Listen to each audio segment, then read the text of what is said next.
this is a crazy story. My wife wanted an LAT marriage, but she regretted it when her sister got attracted to me. I, Lance, 36 male, need to share this absolutely insane situation that's been unfolding in my life recently. I've been married to Wendy, 33 female, for almost 8 years now, together for 10, with two amazing daughters, 7 and 5. Honestly, I thought everything was pretty solid. Like, yeah, we were not doing the honeymoon phase stuff anymore, but who does after 8 years and 2 kids? We had our normal marriage stuff. Sometimes we'd argue about dumb things, like me leaving my work boots in the living room or her spending too much on Amazon, but nothing major. I work in construction management, started as a regular worker, worked my way up, made decent money, and Wendy has this corporate job she seems to like. We bought a house 3 years ago. Kids are doing great in school. We even got a dog last year. Pretty much living that average American dream, you know? Thinking back though, I should have picked up on a few things. Wendy had been different lately, lighter, happier, more invested in work all of a sudden. She used to just vent about her job like anyone else, complain about pointless meetings, annoying coworkers, the usual. But lately, she talked about work like it was exciting. Then there was Knox, her boss. At first, he was just a name that popped up every now and then in her stories. Knox had this funniest take in the meeting today, or Knox's idea totally saved the project. Normal stuff. But then it started shifting. She began mentioning him in these small, offhanded ways that didn't seem like much at the time, but now stick out like neon signs. Like the time we were talking about management styles, and she said, "You should hear Knox's take on leadership. It's actually really inspiring." Or when I joked about corporate buzzwords, and she immediately went, "Knox says those words actually do matter when building team cohesion." Yeah, that definitely sounded like her own opinion. I remember casually saying, "Damn, sounds like Knox is your work husband, just messing around." She froze for half a second, then forced a laugh and went, "Oh, stop. He's just a great mentor." Okay, weird, but I brushed it off.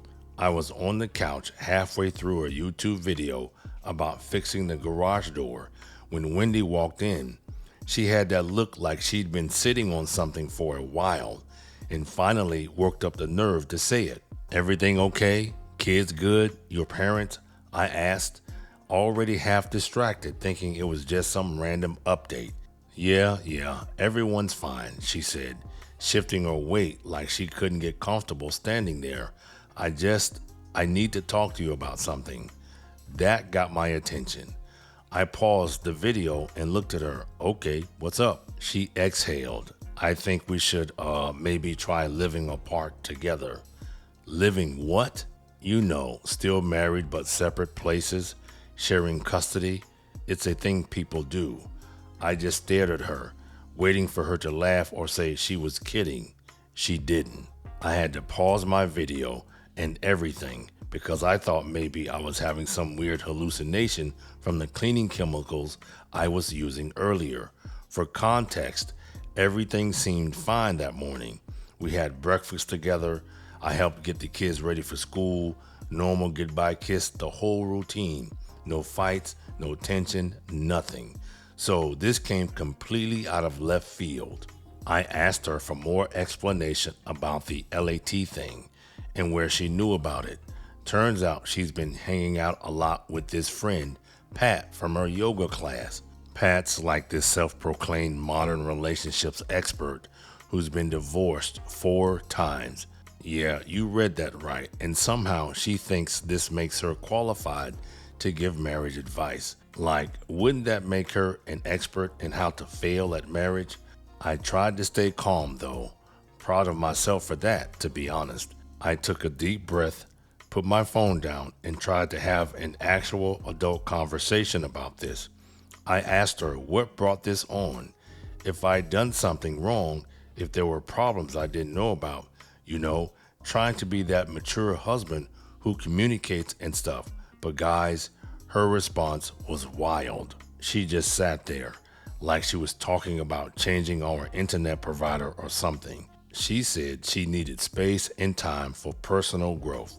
Started throwing around all these buzzwords that honestly sounded straight out of some self-help book Pat probably gave her. She kept talking about how LAT relationships are the future of marriage and how all these European couples are doing it because apparently what works in Sweden should definitely work in suburban Ohio. The part that really got me, she had the nerve to say we could always go back to living together if it doesn't work out.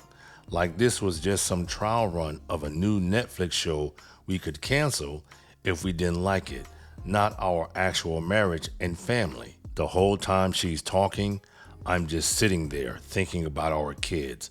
Like, how do you explain to a 7-year-old that mommy and daddy are still married but don't want to live together anymore?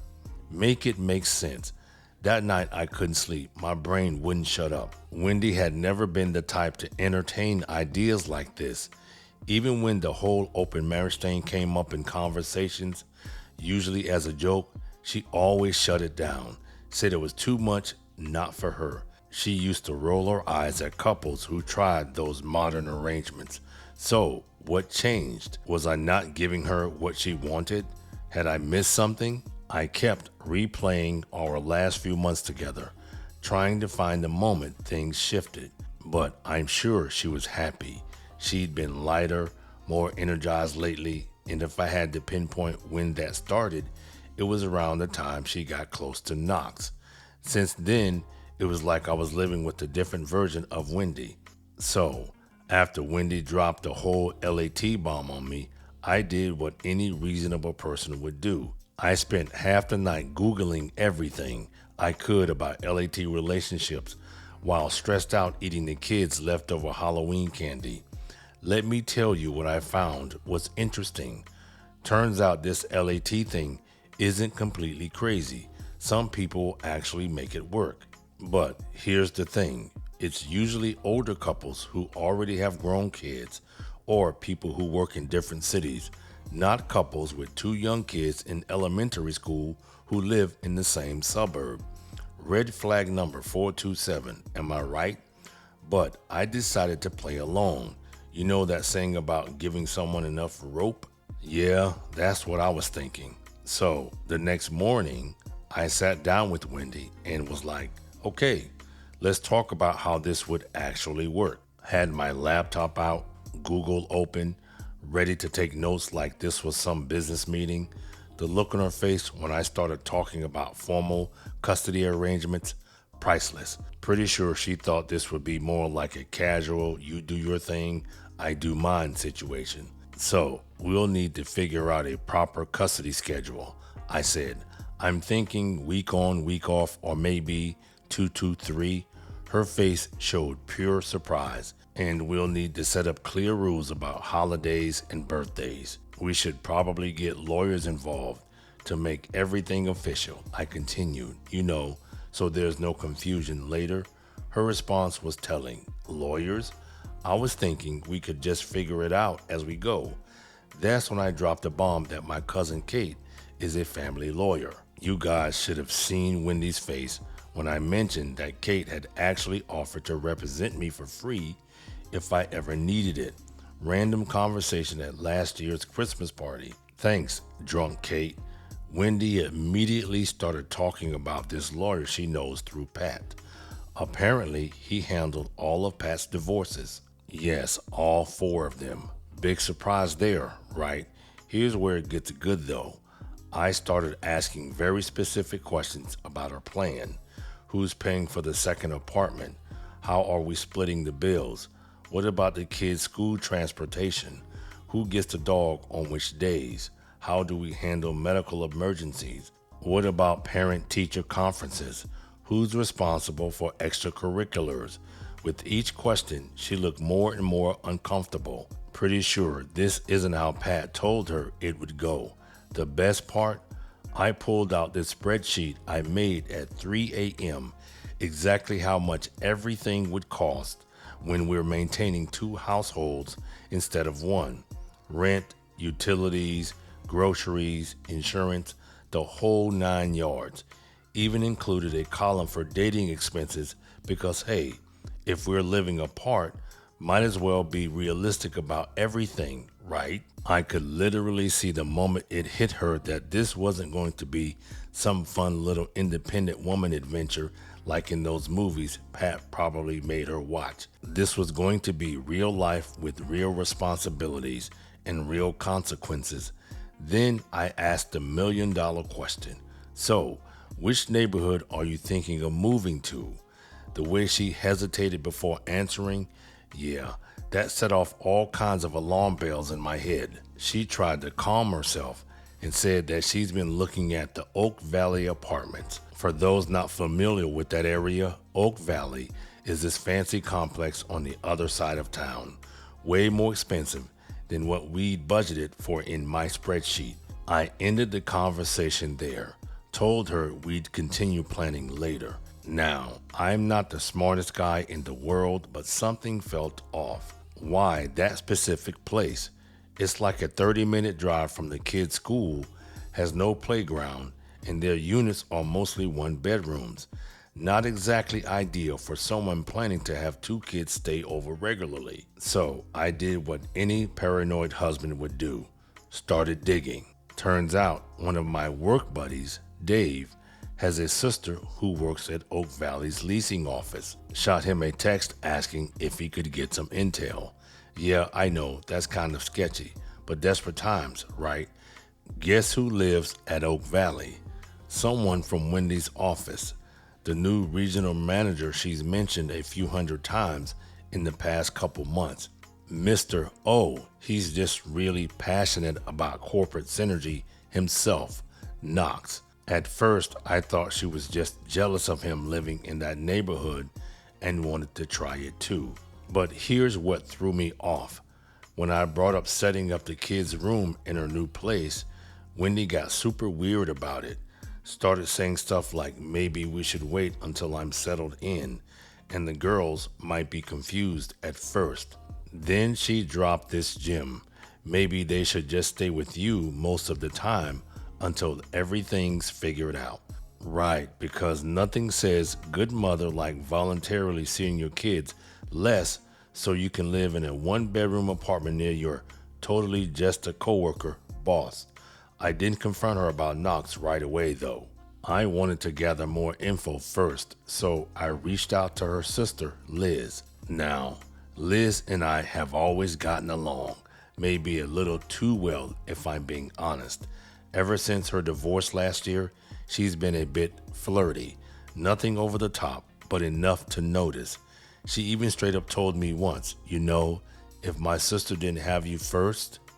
I just laughed it off, never encouraged it because, well, marriage. Liz was shocked about the whole LAT thing, but then she started putting pieces together. Apparently, Wendy had been asking her all these hypothetical questions lately. How long should you wait to date after separation? Is it weird to date someone from work? And my personal favorite, how do you tell the kids you're seeing someone new?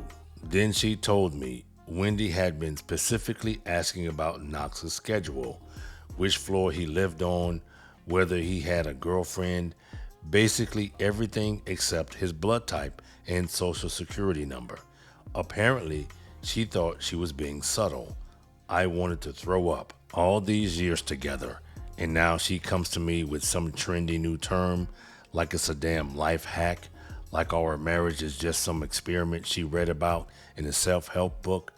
I spent the whole night in the garage pretending to fix things. In reality, I was beating the hell out of my punching bag, fist throbbing, jaw clenched so hard, my teeth hurt. Every time I thought about her sitting me down like that, so casual, so decided, I saw red. Later, I found out that while I was out there trying to keep myself from losing it, Wendy was inside on the phone with Pat for 2 hours, probably getting more expert advice on how to tear down a marriage in record time. I knew everything was done between us, and the trust was already shattered, but I had to play this on my own terms. The next morning, I started looking at apartments myself, but I started checking out places near where Liz lives, which is in the complete opposite direction from Oak Valley. I brought it up to Wendy casually, so I started looking at apartments, I said, scrolling on my phone. Wendy barely looked up from her coffee. Oh, okay, where? Couple places near Liz's neighborhood. That got her attention. Her head snapped up. Wait, what? That's not fair to the kids if we live too far apart. It's going to be hard on them. I set my cup down and just stared at her. Oh, now we're thinking about what's fair to the kids? She blinked like she didn't expect me to push back. The audacity of this woman, I swear. She opened her mouth, shut it, then let out this annoyed sigh. That's not what I meant. You're just being difficult on purpose. I leaned back in my chair, let out a short laugh, and shook my head. Oh no, Wendy. I'm enjoying this a lot. Her eyes narrowed. What's that supposed to mean? I didn't respond, just brushed past her and walked away. And then, just when I thought I couldn't be more pissed off, Wendy went and proved me wrong. That evening, I overheard her on the phone. Wasn't even trying to eavesdrop. Just walked past the bedroom and heard her talking way too casually about something that made my blood boil. Yeah, I think it'll be good for us, she was saying. Gives me a chance to reset, focus on myself, you know. And honestly, I think Lance will come around once he sees how much easier things are this way. Less stress, less arguing. He might even end up preferring it. Excuse me, preferring it? Then she laughed, actually laughed, like this whole thing was just some quirky little lifestyle shift and not a complete destruction of our family dynamic.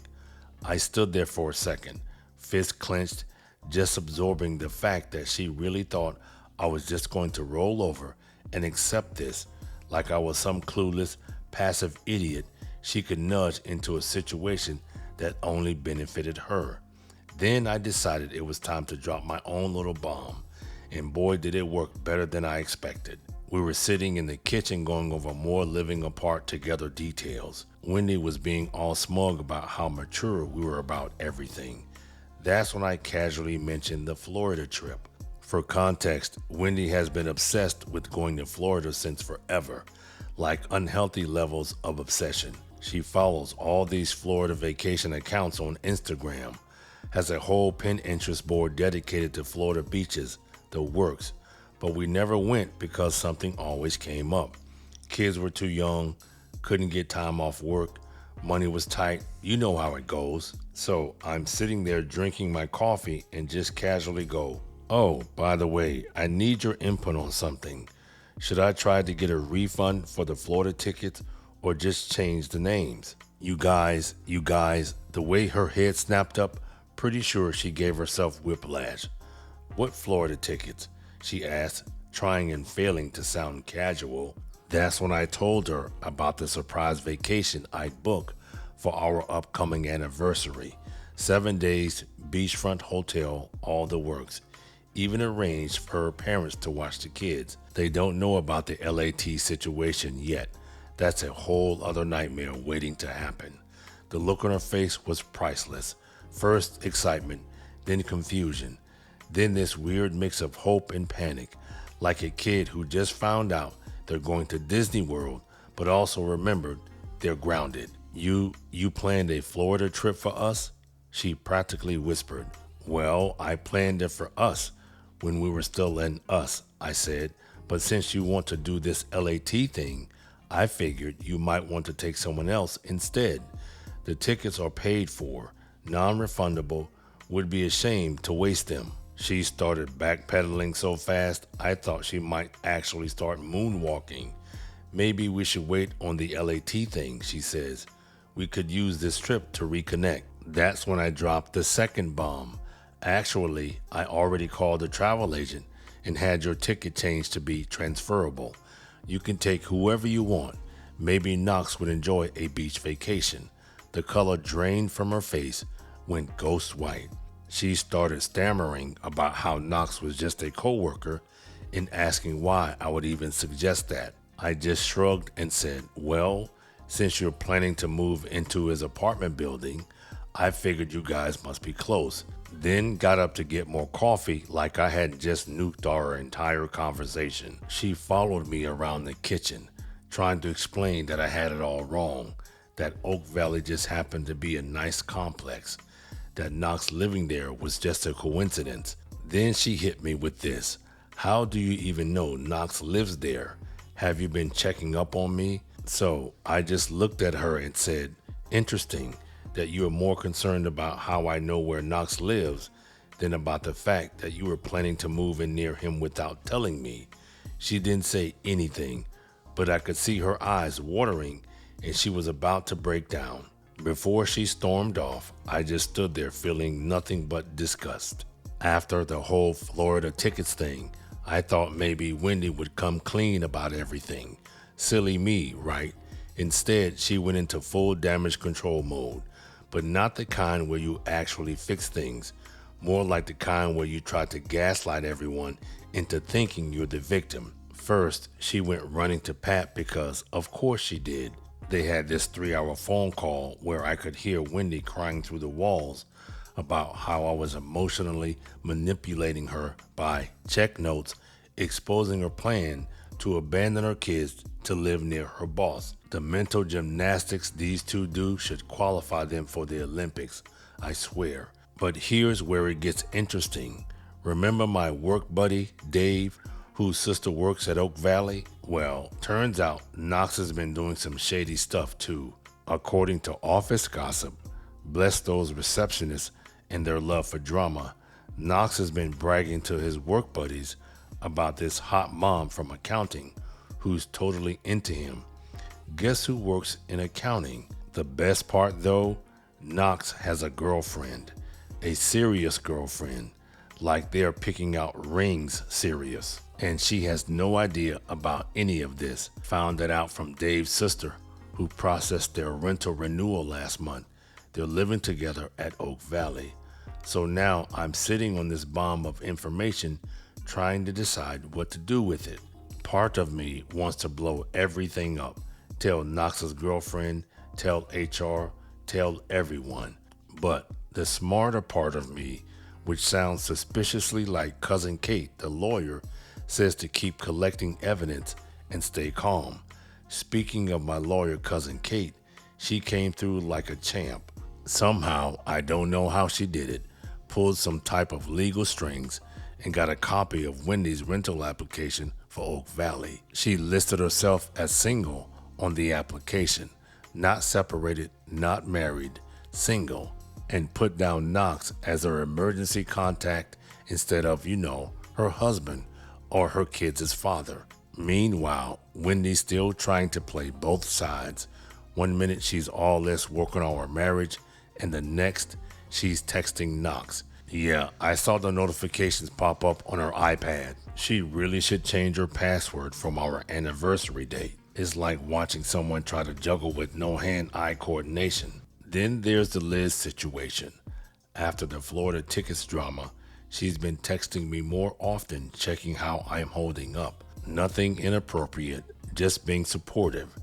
But Wendy saw one of her texts pop up on my phone while I was making dinner. Hope you're hanging in there. Let me know if you need to talk. And flipped out. The conversation went something like this. Wendy, why is my sister texting you? Me, because unlike some people, she actually cares about her family. Wendy, she's always had a thing for you. I bet you two are loving this. Me, interesting how you're more worried about your sister texting me than about Knox's girlfriend finding out about your apartment plans. Wendy, Knox has nothing to do with this. And what girlfriend? She completely lost it, like full-on breakdown mode. She started pacing around the kitchen, running her hands through her hair, muttering about how this wasn't supposed to happen this way. Then she just crumpled, literally slid down against the kitchen cabinet onto the floor and started sobbing. You're going to leave me for Liz, aren't you? She choked out between sobs. That's why you're moving near her. You two probably planned this whole thing. I just stood there for a minute, remembering how everything was fine before she ruined it all. You know what's funny? I finally said, leaning against the counter. You're sitting there crying about me potentially leaving you for your sister, which isn't happening, by the way, while you're literally planning to move into your boss's apartment complex. The mental gymnastics here are Olympic level. She looked up at me, mascara running down her face. I wasn't. It wasn't like that. I felt stuck, like life was passing me by. And Knox, he made me feel, let me stop you right there. I cut her off because if the next words out of your mouth are about how your taking boss made you feel special while I was busy providing for our family and raising our kids, I might actually lose it. That set off a fresh round of sobbing. I never meant to hurt you, she whispered, or the girls. Oh God, the girls. What have I done? That's the thing, Wendy. You did mean to hurt us. Maybe not consciously, but every step you took. The LAT suggestion, the apartment near Knox, putting him as your emergency contact, listing yourself as single. Those were all choices. Choices you made knowing they would hurt your family. She just sat there crying, and honestly, it didn't make me feel better like I thought it would. It just made me sad. Sad for our kids, sad for what we had, sad that she'd thrown it all away for some fantasy that was never going to work. Then she said something that actually made me laugh out loud, but Pat said this was normal. She said all marriages go through this and that LAT would save our relationship. Pat? You mean the woman who's been divorced 4 times? That Pat? Yeah, great source of marriage advice there. I'm so stupid, she whispered, more to herself than to me. No, you're not stupid, I sighed. You're selfish. There's a difference. Then she looked up at me with those huge, teary eyes. Can we fix this, please? I'll do anything. I'll quit my job, cut off Pat, go to counseling, whatever you want. Just please don't leave me for Liz. And that's when I realized she still didn't get it. Still thought this was about me and Liz, or her and Knox, or some other external factor. Couldn't see that she'd broken something fundamental in our marriage the moment she decided to plan a whole secret life without me or our kids in it. I'm going to stay at Liz's tonight, I said, grabbing my keys, not because anything's happening there, but because I need space to think about how we're going to end this. And honestly, looking at you right now just hurts too much. Left her sitting there on the kitchen floor. Could hear her crying as I walked out, but didn't look back. Got in my truck and just drove. I stayed at Liz's for 3 days, spare room before anyone asked. Needed time to clear my head and figure out next steps. Plus, cousin Kate, the lawyer, wanted to get all our ducks in a row before the big family meeting. We decided it was time for everyone to know everything. Set it up at Wendy's parents' house, figured neutral territory would be best. Plus, they deserved to know why their grandkids' lives were about to change. Wendy tried to get out of it, said she was too emotional to handle it. Told her she could either come voluntarily or I'd have Kate start the divorce proceedings without her input. She showed up. Walking in was surreal. Her mom had made coffee and put out those cookies she always makes for her family meetings. Like this was just another Sunday visit, not the day their daughter's marriage imploded. Kate brought copies of everything. The Oak Valley application where Wendy listed herself as single, screenshots of text conversations between her and Knox, bank statements showing she'd been moving money to a separate account. Everything laid out on their dining room table, like some twisted timeline of betrayal. Wendy's mom started crying when she saw the rental application. Her dad just sat there getting quieter and quieter as Kate went through everything. The divorce was final 2 months ago. Wendy moved back in with her parents after the Knox situation blew up. His girlfriend showed up at Wendy's work with printouts of all their texts. Guess I wasn't the only one checking iPads. The whole office got to watch Wendy try to explain why she was planning to move into their apartment complex while listing Knox as her emergency contact. HR got involved. Both Wendy and Knox got fired. Pat got what was coming to her too. Turns out I wasn't the only husband tired of her modern relationship advice. Life's funny sometimes. A year ago, I thought my world was ending when Wendy suggested this LAT nonsense. Now I've got my kids, a great job, and somehow ended up with someone who's been there all along, watching me be a good dad and husband while her sister took it all for granted. Yeah, Liz and I are dating now. No, we didn't plan it. Yes, we know it's messy. But after watching Wendy try to blow up our family for some guy with a girlfriend who didn't even want her, it was kind of refreshing to realize I had feelings for someone who already loved my kids and understood what family means. Sometimes the trash takes itself out. You know what they say about karma. It's patient, but it never forgets an address.